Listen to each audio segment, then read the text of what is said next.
vam trobar només que misèria.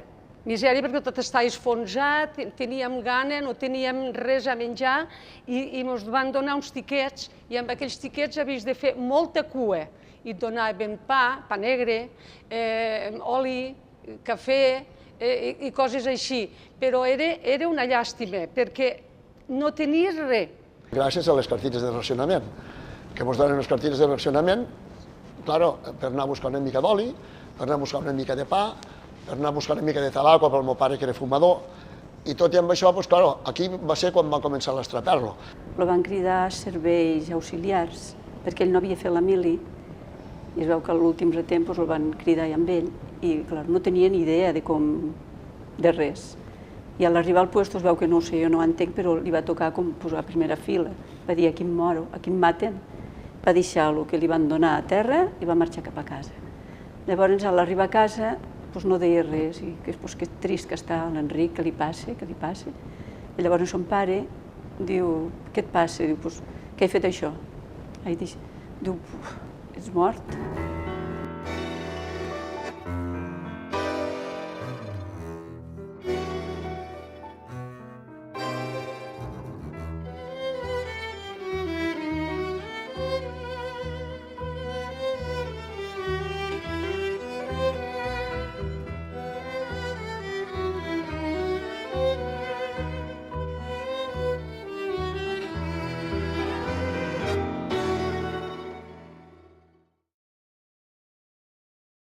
Aquí no hi ha documents històrics, sinó que hi ha peces que han fet artistes per parlar sobre aquest període tan important de la nostra història, que és des de la Guerra Civil fins a la transició.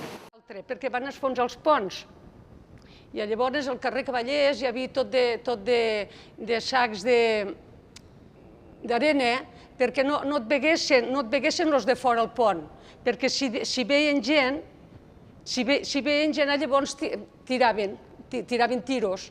I a Sant Francesc també, i allí hi ha el Clot de les Granotes, tapat, parava el tren, perquè jo vivia allí en aquella punta mateix del tren, i tiraven, com se deia allò, abusos tiraven.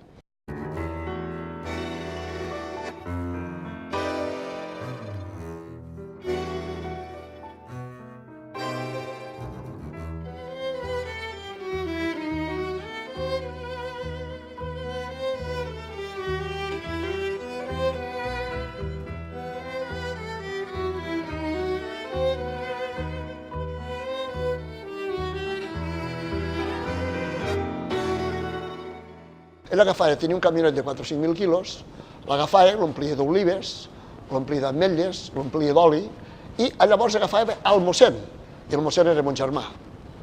I llavors, clar, ell lo posava a la ventanilla, amb sotana, i llavors, clar, quan venien cap aquí a Lleida, del poblet aquest, si el parava la Guàrdia Civil, al veure mon germà, doncs, clar, ja no li diu, hola, mossèn, passe, el Guàrdia Civil, que el parava de turno, ja el deixava passar.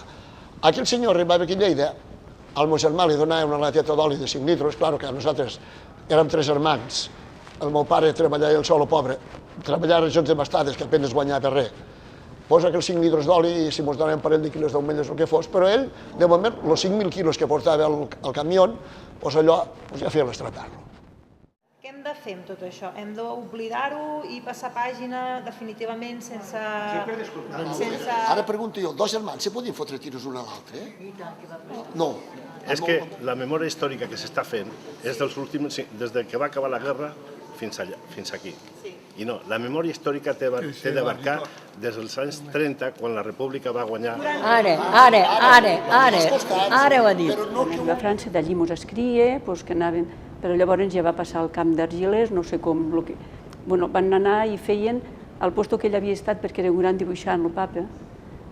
Havia dibuixat un pont, el pont de Lleida el va dibuixar i el va tindre exposat i tot. Però allí també anava amb un lloc que resulta que llavors ens hi van obligar a fer material de guerra. Què fem amb els espanyols que hi ha aquí? I llavors el representant de Franco, em sembla que era Sunyer, va dir, no són espanyols, feu el que vulgueu. Llavors França tampoc els hi va donar asilo.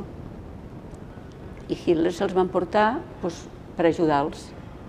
però enganyats que van fer cap al camp de Mauthausen.